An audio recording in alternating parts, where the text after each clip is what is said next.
everyone, Dennis from Cinema Buffs here, and bringing you a new review of a movie I saw a couple weeks ago, but it topped my list of the best movies of 2016, so I had to sit down and gush about it on camera because I couldn't. Nate was going to go see it that night, and that is La La Land.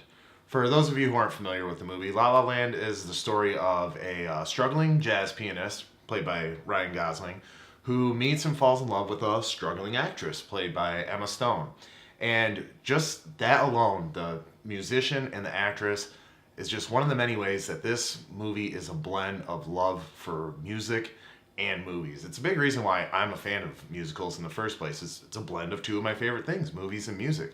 And you can tell that with this writer-director, Damien Chazelle, who his last movie was Whiplash, about a drummer in a music school.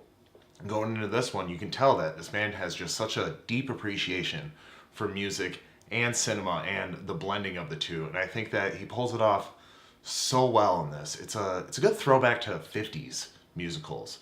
Just like the ways that all the musical numbers and dance choreography and everything like that was all shot in one take. Costumes, the environments, the characters, they're all bright, very vibrant, a lot of contrast to them.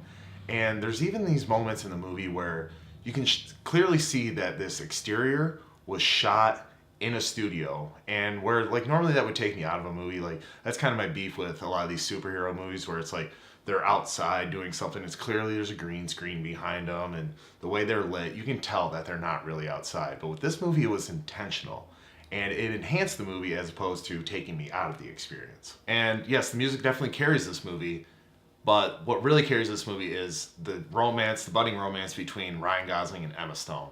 Now, I think these two on screen together, their chemistry is just undeniable. They make you laugh, they make you feel for them and root for them throughout the whole thing.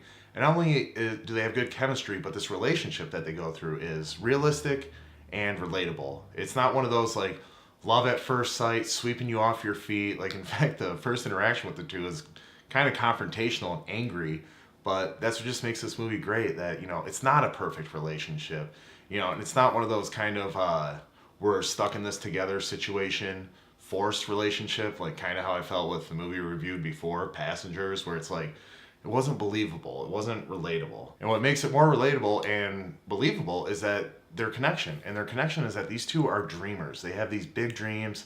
Ryan Gosling's Sebastian, he wants to own his own jazz nightclub, and Emma Stone's Mia, she wants to become this famous actress, like the one who stops and turns heads when she walks into a coffee shop. And they connect with that, and they just know what it takes to achieve your dreams. And that's what this movie's about. It's about chasing your dreams and what you have to do to achieve them, whether it's sacrifice certain things, like, reshape your dreams, redefine what you want to do. And also, just prioritize what you really want. I mean, do you want your, personal life dreams? Do you want your professional life dreams? Because sometimes you can't have both. And getting specifically into the musical numbers, they're just pulled off almost flawlessly. I mean, like I said, the one shot for everything, that was awesome, especially given all the editing techniques and, just the way you can, like, digitally block out any shadows or reflections and everything like that makes these shots so achievable nowadays.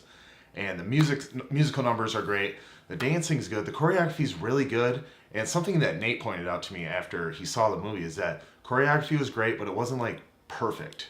Not everybody was in like 100% unison, and it didn't take away or make the movie worse. It made it better. Because the whole thing with a musical, it's like these life situations happen and people spontaneously break into song and dance talking about it. And yeah, for it to all be in unison, that looks kind of weird, but like it's more like a celebration thing where they're almost all in unison, but you get the point and it's not distracting at all. And the thing that I loved most about this movie was the ending. I don't want to spoil too much. In fact, I'll get deeper into it after I give my score if you want to stick around for that. But it does this thing where it pulls you from one emotional end of the spectrum, to the other, and then back to where you started. And usually kind of pisses me off when a movie does that. Like, oh, hey, I thought it was going to end here, but then it went here, and then it went back to there. Like, whether it's, happy ending to a sad ending, back to happy, or sad, back to happy, back to sad. Usually it really makes me mad. But once my initial reaction was a little bit anger of how the movie ended, but like when I sat and I thought about it and I let it sink in, it was actually the perfect ending to this movie. And another thing that I really loved about this movie is that a big complaint that Nate and I had over the movies of 2016 is like there's a lot of spectacle, there's a lot of like lights and colors and sounds thrown at you at the screen, but most of these movies from this past year didn't make you feel anything. And La La Land is definitely not one of those movies.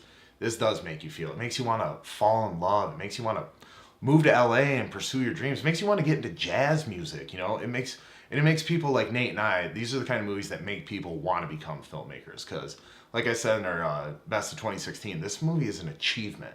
It truly is. Just between the acting, the writing, the directing, the editing, the cinematography. I mean, this movie's going to easily earn double-digit Oscar nominations later this month. Buffs. So to wrap it up, like I said, you know, I just want to gush and gush over this movie because it was my favorite of 2016, and because it was my favorite of 2016, it's the only movie that I have to give a perfect 10 out of 10 score. And Nate also agreed with me after he saw it. He said that it's definitely earns a 10. Buffs. All right, so that's it for my review of La La Land, my favorite movie of last year. What'd you guys think of it? Did you see the movie? What do you think of the review? Leave your comments down below. Don't forget to show your support by liking, sharing, and subscribing. We truly appreciate it. And now, I'm going to get into the spoiler part of the end. At the end, okay, so there's this big reveal 5 years later after this relationship happens, and you're waiting to see, did Emma Stone and Ryan Gosling end up together? They end up together. And then when it's revealed that they didn't.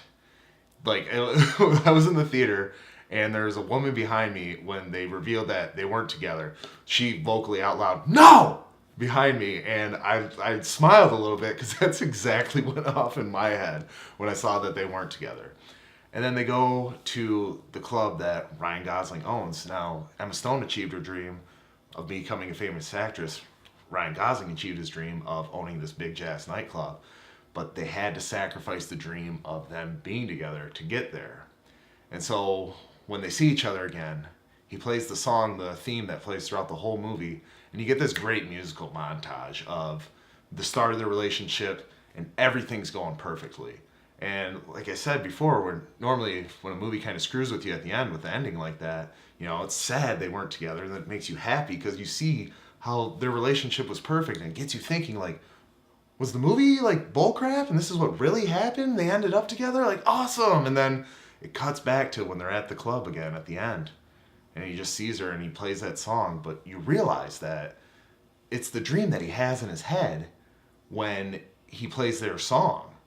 And it's just perfect because, I mean, does a person not look back on the love that they lost, the one they got away, and just imagine everything that went wrong, every little problem, and reimagining is perfect in your head. Like, you know, what if this had happened instead of this? And so, like I said, originally when I saw it, I was like, damn you, movie, I thought they're going to be together, and now they're not. And, oh, that was stupid. And then I sat down, took a second, and thought about it, and I'm like, that's perfect. Just the perfect ending to this movie. So, obviously, I hope you've seen it if you're listening to this part of the video, but if you haven't, I spoiled it, sure, but go ahead and see it anyway. Just experience it. Go through this movie and just go through all the emotions. It's totally worth the watch. Like I said, it's a perfect 10. Go see it.